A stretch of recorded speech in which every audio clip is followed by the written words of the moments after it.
அனைவருக்கும் வணக்கம். எல்லாரும் எப்படி இருக்கீங்க? 2025ல group 1 exam, group 2, group 4 exam எல்லாம் எழுதிருப்பீங்க.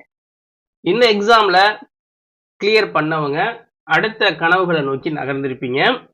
கிளியர் பண்ணாதவங்க அடுத்த முயற்சியை நோக்கி நகர்ந்திருப்பீங்க. ஸோ 2026ல வரப்போற குரூப் 2, குரூப் 4 எக்ஸாமை நம்ம பிளான் பண்ணி இன்னையிலேருந்து நம்ம சேனல்ல வீடியோஸ் வந்து ஸ்டார்ட் பண்ண போறோம். ஸோ ஃபர்ஸ்ட் பொது தமிழ்லேருந்து ஸ்டார்ட் பண்ணிடலாம் அப்படின்ட்டு தான் இந்த கண்டென்ட்டை பார்க்க போறோம். ஸோ வீடியோவை ஸ்கிப் பண்ணாம ஃபுல்லா பாருங்க. நீங்க நம்ம சேனலுக்கு இப்பதான் புதுசா வரீங்க அப்படின்னா மறக்காம அந்த சப்ஸ்கிரைப் பட்டனை கிளிக் பண்ணிட்டு வாங்க. அப்பதான் நம்ம போற அடுத்தடுத்த வீடியோக்கள்லாம் உங்களுக்கு நோட்டிபிகேஷனா வரும். ஓகேவா? இன்னைக்கு பார்க்க போற டாபிக் என்ன அப்படின்னா ஓமை தொடர்கள் மற்றும் அதனுடைய பொருள். இதை பார்க்க போறோம். ஓமை தொடர்களோட பொருள் என்னென்ன அப்படிங்கிறத பார்க்க போறோம். ரொம்ப ரொம்ப முக்கியமான ஒரு டாபிக் அப்படின்னு சொல்லலாம். ஸோ 2025ல நடந்த குரூப் 4 எக்ஸாம்ல இந்த டாபிக்ல இருந்தா கிட்டத்தட்ட 6 வினாக்கள் கேட்டிருந்தாங்க. ஓகேவா? அதனால ஃபுல்லா பாருங்க. வீடியோக்குள்ள போயிடலாம். முதல் தொடர், பாம்பும் கீரியும் போல. பாம்பும் கீரியும் போல. ஸோ இது வந்து பகமையே குறிக்கும். அதாவது பாம்பும் கீரியும் எப்போதுமே அடிச்சுக்கும். ஸோ அந்த சண்டை போட்டுக்கிறதுக்கு உண்டான ரீசன் யாருக்குமே தெரியாது. ஆனா அது ரெண்டுமே பகையில இருக்கும். ஓகேங்களா? உள்ளங்கை நெல்லிக்கனி போல. தெளிவு, அதாவது உள்ளங்கையில ஒரு பொருளை வச்சுட்டு நம்ம பார்த்தோம்னா அது எவ்வளவு தெளிவா தெரியும். ஸோ அது மாதிரியான உள்ளங்கை நெல்லிக்கனி போல அப்படின்னா தெளிவு. இலவு காத்த கிளி போல, ஏமாற்றம். ஸோ இலவு காத்தனா இலவம் பஞ்சு அப்படின்னு ஒன்று இருக்கும். அந்த பழம் பழுக்கவே பழுக்காது அப்படின்னு சொல்லுவாங்க. அது வந்து பஞ்சா மாதிரி வெடிச்சிடும். ஸோ அது வந்து பழுக்கும் அப்படின்னு கிளி காத்திருந்ததா ஒரு கதை சொல்லுவாங்களா, அது போல நம்ம தேவையில்லாத ஒண்ணுக்காக காத்திருக்க கூடாது அப்படிங்கிறது தான். அகழ்வாரை தாங்கும் நிலம் போல. பொறுமை, அதாவது நிலத்தை தோன்றவங்களை கூட அந்த நிலம் தாங்கிக்கிட்டு தான் இருக்கு. நம்ம நிலத்து மேல நிக்கிறோம், நம்ம நிலத்தை தோண்டினாலும் நம்மளை தாங்கிட்டு தான் இருக்கும். அதுபோல கெட்டது செஞ்சாலும் அவங்கள நம்ம பொறுத்து போகணும் அப்படிங்கிறது தான் இதோட பொருள். மலரும் மனமும் போல, இணைந்திருந்தல். ஸோ மலரும் மனமும், ஸோ இந்த இணைந்திருத்தல், இந்த கயிறு பூவு அப்படின்னு சொல்லுவாங்களா, அது மாதிரி நம்ம எப்போதும் இணைந்து இருக்கணும் அப்படிங்கிறாங்க. பசுமரத்தாணி போல அடுத்த தொடர். இது எளிதில் புரிந்து கொள்ளுதல். அதாவது பச்சை மரத்துல ஆணி அடிச்சோம்னா டக்கு டக்குன்னு இறங்கிரும், காஞ்ச மரத்துல அடிச்சோம்னா இறங்காது. ஸோ அது போல சின்ன வயசுலயே படிச்சோம்னா ஈஸியா புரிஞ்சிடும். கொஞ்சம் வயசானதுக்கு அப்புறம் படிச்சோம்னா அது புரியாது, எவ்வளவுதான் சொல்லி கொடுத்தாலும். அது மாதிரி சின்ன வயசுலயே படிச்சா எளிசில படிச்சுக்கலாம். குன்றின் மேலிட்ட விளக்கு போல அடுத்த தொடர். குன்றின் மேலிட்ட விளக்கு போல, வெளிப்படையாக பரவுதல். திருவண்ணாமலையில தீபம் ஏற்றுவாங்க, மலையில தான் ஏற்றுவாங்க. ஏன்னா அப்பதான் எல்லாருமே அதை வந்து பார்க்க முடியும். ஓகேங்களா? ஸோ அது போல நமக்கு ஒரு புகழ், நம்ம வந்து பெரிய ஆளா இருக்கோம் அப்படின்னா நம்மளை சுத்தி அது வந்து வெளிப்படையா தெரியும். சர்க்கரை பந்தலில் தேன்மழை பொழிந்தது போல அப்படின்னா இனிமைக்கு இனிமை சேர்த்தல். அதாவது ஆல்ரெடியே நீ நல்லா தான் பேசிக்கிட்டு இருக்க, உங்களுக்கு எல்லாம் வந்து போனஸ் கொடுக்கலாம் அப்படின்னு ஒரு ஓனர் சொல்றாருன்னு வச்சுக்கோங்க. அது வந்து சர்க்கரை பந்தல் மாதிரி. ஆஹா, ஓனர் போனஸ் கொடுக்குறாரு, சர்க்கரை சாப்பிட்ற மாதிரி இருக்கும். நான் ஒரு 10 மாசம் போனஸ் தர போறேன் அப்படின்னா அது இன்னும் தேன்மழை பொழிஞ்சது போல இருக்கும். அதாவது இனிமைக்கு இனிமை சேர்க்கிறது தான் அதோட அர்த்தம். கடலில் கரைத்த பெருங்காயம் போல.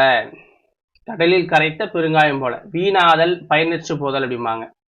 இப்ப கடல்ல போய் உப்பு போடுறோம் அப்படின்னா அது பயன் கிடையாது. ஏன்னா ஆல்ரெடி கடல்ல உப்பு இருக்கும். அப்படிங்கிற மாதிரி கடல்ல போய் ஒரு பெருங்காயத்தை கரைச்சோம்னா அதனுடைய அளவுக்கு நம்மளால கரைக்க முடியாது. அப்ப அந்த நம்ம கரைச்ச பெருங்காயம் வேஸ்ட் தானே. அதே மாதிரிதான் ஒருத்தருக்கு தேவையில்லாம போய் ஒரு அட்வைஸை பண்றோம் உருப்படாத பயலுக்கு அப்படின்னா அந்த அட்வைஸ் வீணாதான் போகும், பயனற்றுதான் இருக்கும். ஏன்னா அவன் கேட்க போறதில்லை, அவனுக்கு அது புரிய போறதில்லை.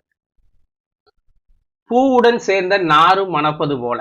இது நல்லவர் நட்பு. அதாவது பூவோட சேர்ந்த நாரும் மணக்கும் அப்படிம்பாங்க. இந்த பூவுல வாழைநாருக்கு வச்சு கட்டுவாங்க. அந்த வாழையோடைய கயிறுன்னு வச்சுக்கோங்க, வாழை நாறு அப்படின்னு சொல்லுவோம். ஸோ அதோட கட்டுறதால இந்த நாருமே மணக்கும் பூவோட சேர்றதால. அதே மாதிரி நம்ம நல்லவங்களோட சேர்ந்தோம் அப்படின்னா நம்மளும் நல்லவங்களா தான் இருப்போம். காற்றுள்ள போதே தூற்றிக்குள். ஸோ வாய்ப்பை பயன்படுத்தணும். இப்ப நெல் தூத்துறாங்க அப்படின்னா நம்ம தூத்திக்கிட்டே இருந்தோம்னா அது வந்து அந்த பூமியெல்லாம் அதிலே தான் விழும். ஆனா காத்து இருக்கும் போது தூத்தினோம்னா போயிடும். அது மாதிரி காத்து வர வரைக்கும் வெயிட் பண்ணுவாங்க. டக்கு டக்குன்னு காற்று அடிக்கிறப்பதான் வந்து தூத்திப்பாங்க. அது போல நமக்கு ஒரு நேரம் கிடைக்கிறப்பெல்லாம் நமக்கு நல்லது நடக்கிறதோ நமக்கு கிடைக்கிற வாய்ப்பையோ நம்ம வந்து பயன்படுத்திக்கணும். சுடர் விளக்காயினும் தூண்டுகோல் வேண்டும், ஊக்கப்படுத்தணும். அதாவது ஒருத்தன் எவ்வளவு பெரிய அறிவாளியா வேணாலும் இருக்கலாம். ஆனா அந்த அறிவாளியை நம்ம ஊக்கப்படுத்தினாதான் அவன் ஒரு செயலை செஞ்சு அதுல வெற்றி பெற்று அவனுடைய திறமையை நிரூபிக்க முடியும். அகத்தின் அழகு முகத்தில் தெரியும். வெளிப்பாடு. ஸோ நீ என்ன பண்ண போற அப்படிங்கிறது உன் முகத்திலேயே தெரியும். நீ எனக்கு நல்லது பண்றியா கெட்டது பண்றியா அப்படிங்கிறது எல்லாமே தெரிஞ்சிடும். ஓகேங்களா? அளவுக்கு மிஞ்சினால் அமிர்தமும் நஞ்சு. பேராசை. ஸோ ஒரு லிமிட்டுக்கு மேல ஒரு அட்வைஸ் பண்ணீங்கனாலும் அது வந்து கெட்டதாக தான் எடுத்துப்பாங்க. ஓகேங்களா? ஒரு சாப்பாடு சாப்பிட்றோம் அப்படின்னாலும் அது வந்து கெட்டதாக தான் போகும். அது மாதிரி ஒரு பணம் சேர்க்கிறோம் அப்படின்னாலும் அளவுக்கு மிஞ்சி சேர்க்கும் போது நம்ம கெட்டவங்களா மாறிடுவோம். சுவரை வைத்துதான் சித்திரம் வரைய முடியும். சுவரை வைத்துதான் சித்திரம் வரையலாம். அதாவது அடிப்படை. நான் இப்ப வந்து படம் வரையணும் அப்படிங்கிறதுக்காக என்கிட்ட பென்சில் இல்லைன்னு வச்சுக்கோங்க. படம் வரைய போறேன், ஆனா பென்சில் இல்லை அப்படிங்கிறதுக்காக பேப்பர் வச்சிருப்பேன். அந்த பேப்பரை வித்துட்டு நான் போய் அந்த பென்சிலை வாங்கிட்டு வந்தேன்னா நான் படத்தை எங்க வரைவேன்? பேப்பர்ல வரைய முடியாதுல்ல. ஸோ அதே போல ஒன்று தேவைங்கிறதுக்காக அந்த அதுக்கு அடிப்படையா இருக்கிற ஒரு விஷயத்தையே வித்துட்டு அந்த பொருளை வாங்கக்கூடாது.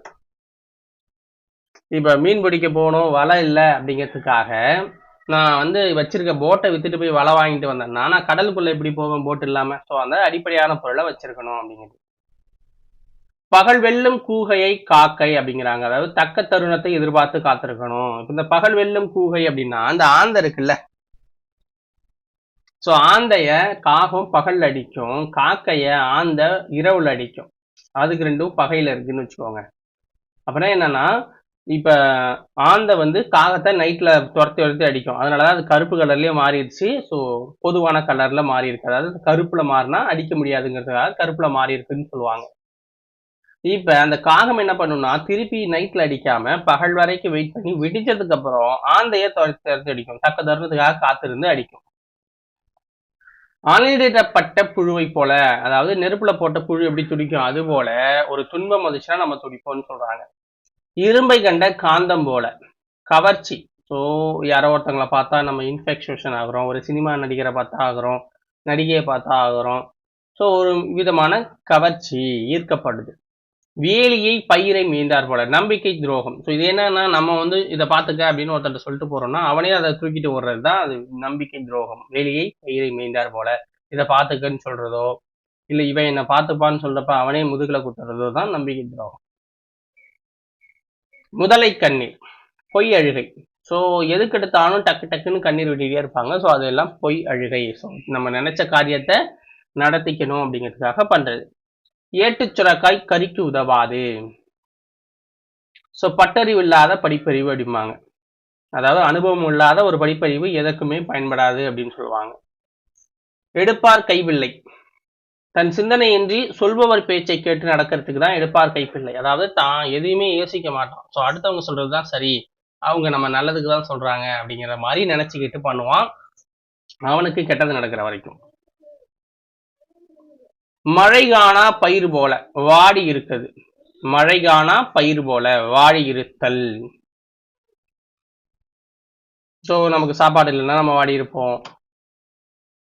அது மாதிரி நிறைய விஷயம். அதாவது ஒரு ஒரு பொருளுக்காக நம்ம வந்து வாடி இருக்கிறதுக்கு பேரு தான், வருத்தப்படுறதுக்கு பேரு தான். வாழையடி வாழையாக பரம்பரை பரம்பரையாக. இது தெரியும். வாழையடி வாழையாகனா அடுத்து வர்றது. கயிறு திரித்தல் பொய் கூறுதல். கயிறு திரித்தல்னா பொய் கூறுதல். ஸோ கயிறு அப்படின்னா நம்ம வந்து இப்போ அந்த வைக்கோல் எல்லாம் கயிறு திரிப்பாங்க பார்த்துருப்பீங்க. கயிறையும் மேக்ஸிமம் திரிக்கிறது சில பேர் பார்த்துருக்கலாம். ஆனால் வைக்கோல்ல திரிப்பாங்க.